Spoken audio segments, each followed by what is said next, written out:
un podcast Binge Audio.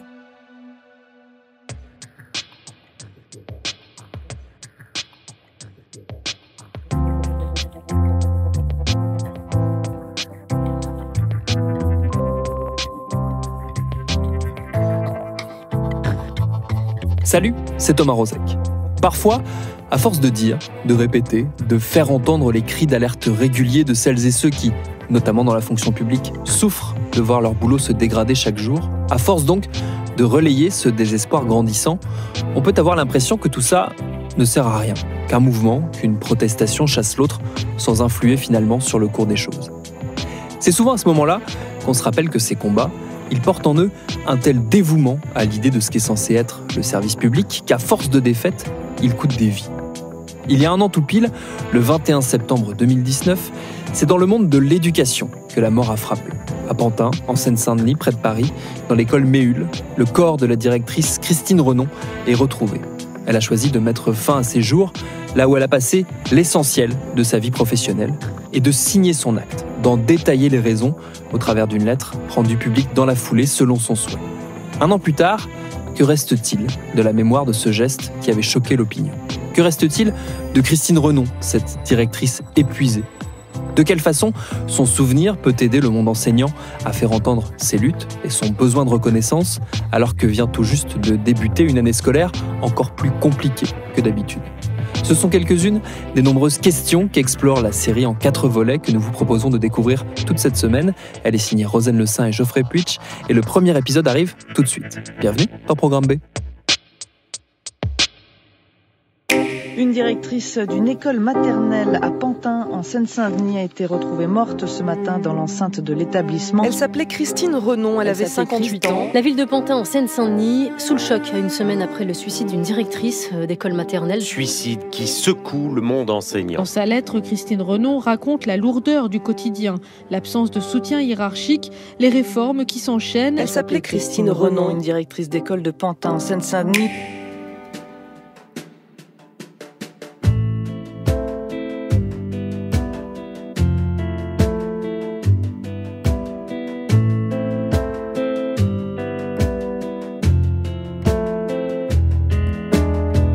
Monsieur l'inspecteur, mesdames et messieurs les directeurs, aujourd'hui, samedi, je me suis réveillée épouvantablement fatiguée, épuisée après seulement 3 semaines de rentrée. Les soucis depuis bien avant la rentrée se sont accumulés. C'est le sort de tous les directeurs malheureusement.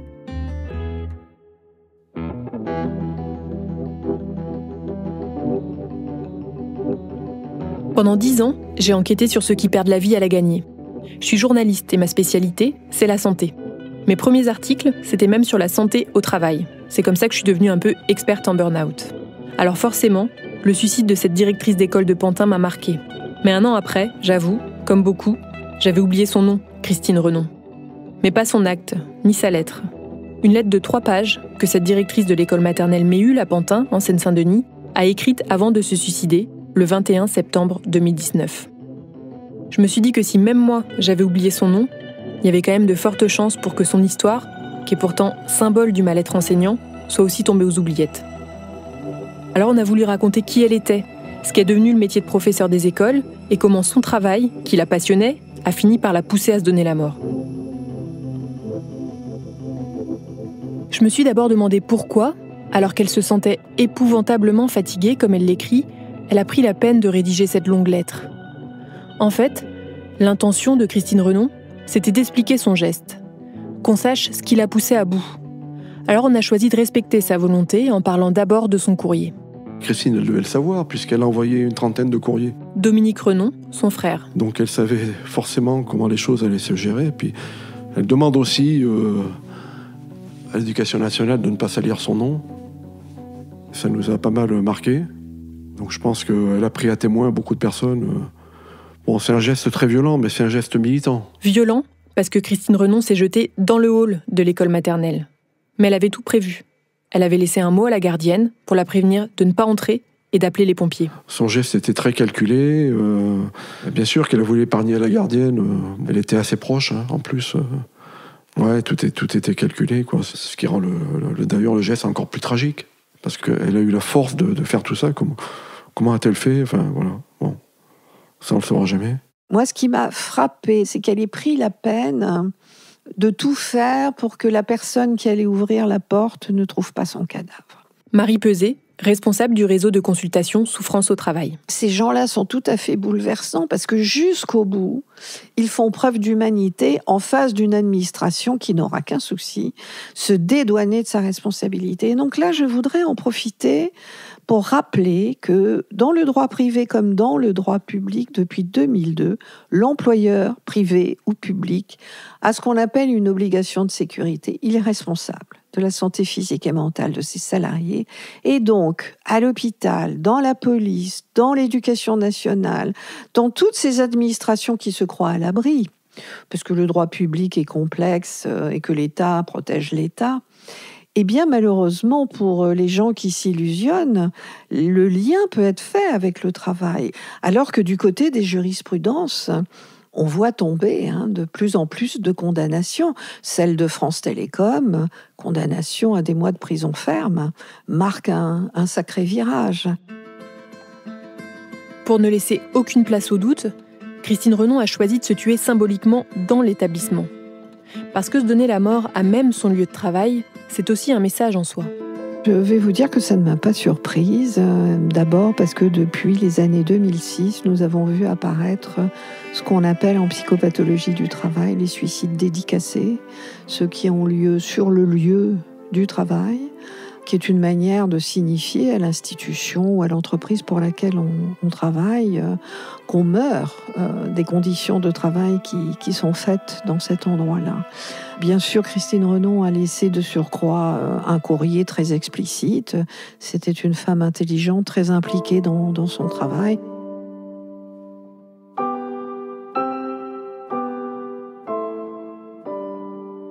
Christine Renon a donc dédicacé son suicide en laissant ce courrier à en-tête officielle de l'Éducation nationale sur une table de l'école. Elle a pris la peine de poster un exemplaire à son syndicat, à sa hiérarchie, l'inspecteur d'académie, à des collègues, aux directeurs et directrices d'école de Pantin, histoire d'être sûre que ses explications ne soient pas étouffées. Quand elle aurait eu besoin d'un soutien ou d'écoute, elle ne l'a pas eu. Dominique Renon. Et puis je pense que l'Éducation nationale ne sait pas très bien gérer ces cas, quoi. C'est comme beaucoup de choses, on cherche à étouffer, à ce que les choses s'arrêtent naturellement. Ouais, c'est pour ça que je leur en veux, quoi, parce qu'il aurait fallu peut-être pas prendre le problème à la racine, mais au moins aider Christine, quoi, l'écouter, ne pas la laisser seule à se débrouiller avec les parents. Après coup, l'Éducation nationale a reconnu sa faute. Elle a envoyé un courrier à Dominique Renon qui inscrit noir sur blanc le caractère professionnel du suicide 2 mois après. L'Éducation nationale a reconnu sa responsabilité dans l'accident, donc c'est au moins un point positif dans notre grand malheur. Pas le choix avec cette lettre que Christine Renon a postée juste avant de se tuer. Ça a été le choc quand le courrier est arrivé à la Bourse du Travail à Bobigny, près de Pantin, 4 jours après le drame. Surtout pour Caroline Marchand, une proche de Christine Renon avec qui elle a milité. C'est aussi la co-secrétaire départementale du SNUIPP FSU 93. C'est le syndicat majoritaire des enseignants du premier degré, donc des écoles maternelles et primaires. Un journal intime, on l'écrit au fur et à mesure. Et là, en fait, elle a déversé un petit peu tout ce qu'elle avait dû accumuler, comme une cocotte minute, qui explose et qui, à un moment donné, elle a dit je couche sur le papier ce que je vis, ce que je ressens, voilà. Christine Renon avait 59 ans quand elle s'est suicidée. C'était une militante, adhérente au syndicat depuis des années. Elle connaissait tous les rouages. Elle savait que l'employeur, quel qu'il soit, même l'État, a le réflexe de se dédouaner en invoquant un suicide multifactoriel. Mais elle savait aussi que les écrits, ça reste. C'était pour qu'il n'y ait aucune ambiguïté, qu'on ne dise pas qu'elle était fragile, que c'était des ennuis personnels, voilà. C'était vraiment, je n'en peux plus, je suis épuisée, je suis au bout du rouleau et il faut que tout le monde l'entende. Ce qui est sûr, c'est que dans sa lettre, Christine Renon n'épargne pas l'institution, comme elle l'appelle. J'ai remarqué que l'institution, c'était un terme qui revenait souvent dans la bouche des enseignants. Pourquoi ce mot ? Pour qualifier un employeur sans visage, l'État finalement ? Je dois dire aussi que je n'ai pas confiance au soutien et à la protection que devrait nous apporter notre institution. D'ailleurs, il n'y a aucun maillon de prévu. Les inspecteurs de circonscription ont probablement encore plus de travail que les directeurs. Et la cellule de crise, quelle blague. L'idée est de ne pas faire de vagues et de sacrifier les naufragés dans la tempête.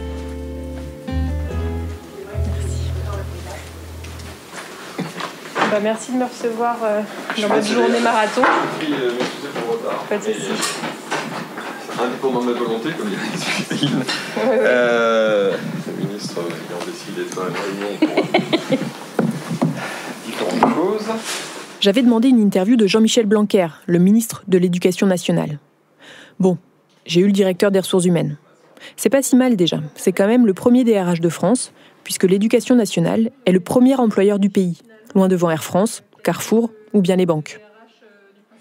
Il gère plus d'1 million d'agents, dont 870 000 profs.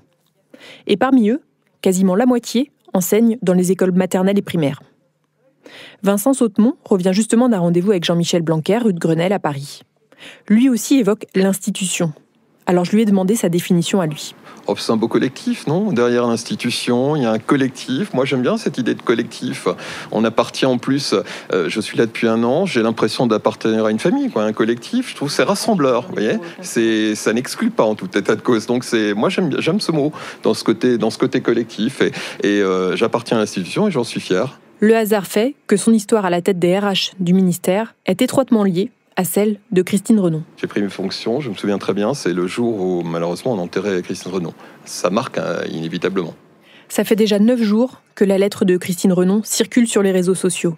La machine médiatique est enclenchée. Christine avait décrit ses tracas dans une lettre. En haut de la lettre, sur papier. Et elle met en cause l'Éducation nationale. Une lettre reçue au lendemain de sa mort. 21 septembre.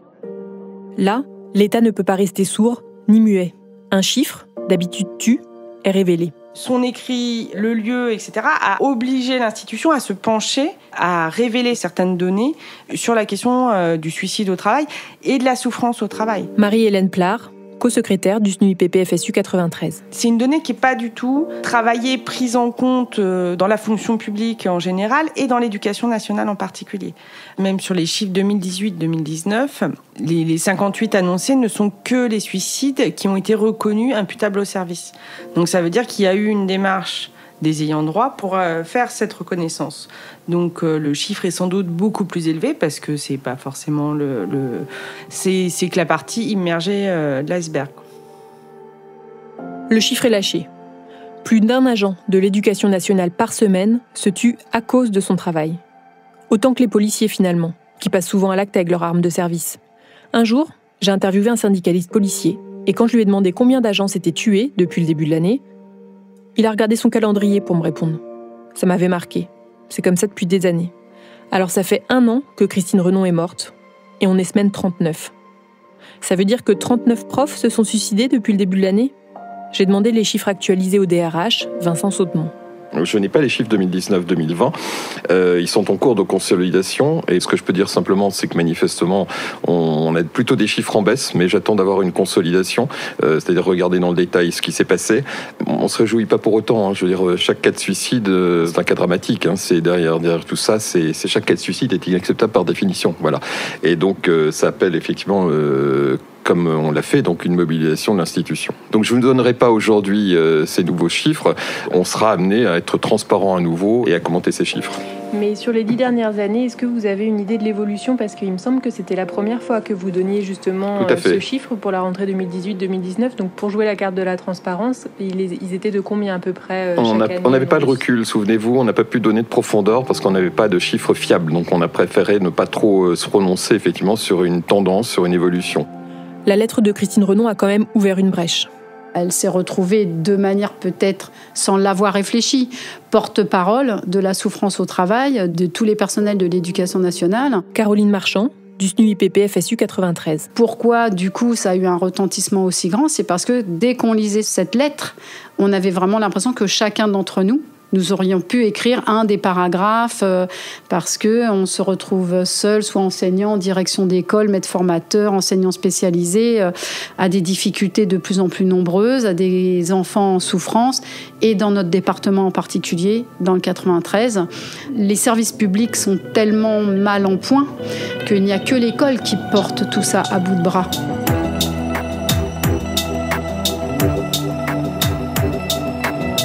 Alors j'imagine qu'à ce stade, vous voulez savoir qu'est-ce que Christine Renon a bien pu raconter dans cette lettre ? Qu'est-ce qui l'a poussée à cet acte ? On va y venir. Mais avant ça, je vais vous la présenter. Parce qu'elle vaut le détour. Ses proches vous le diront mieux que moi d'ailleurs, dans le prochain épisode de cette série.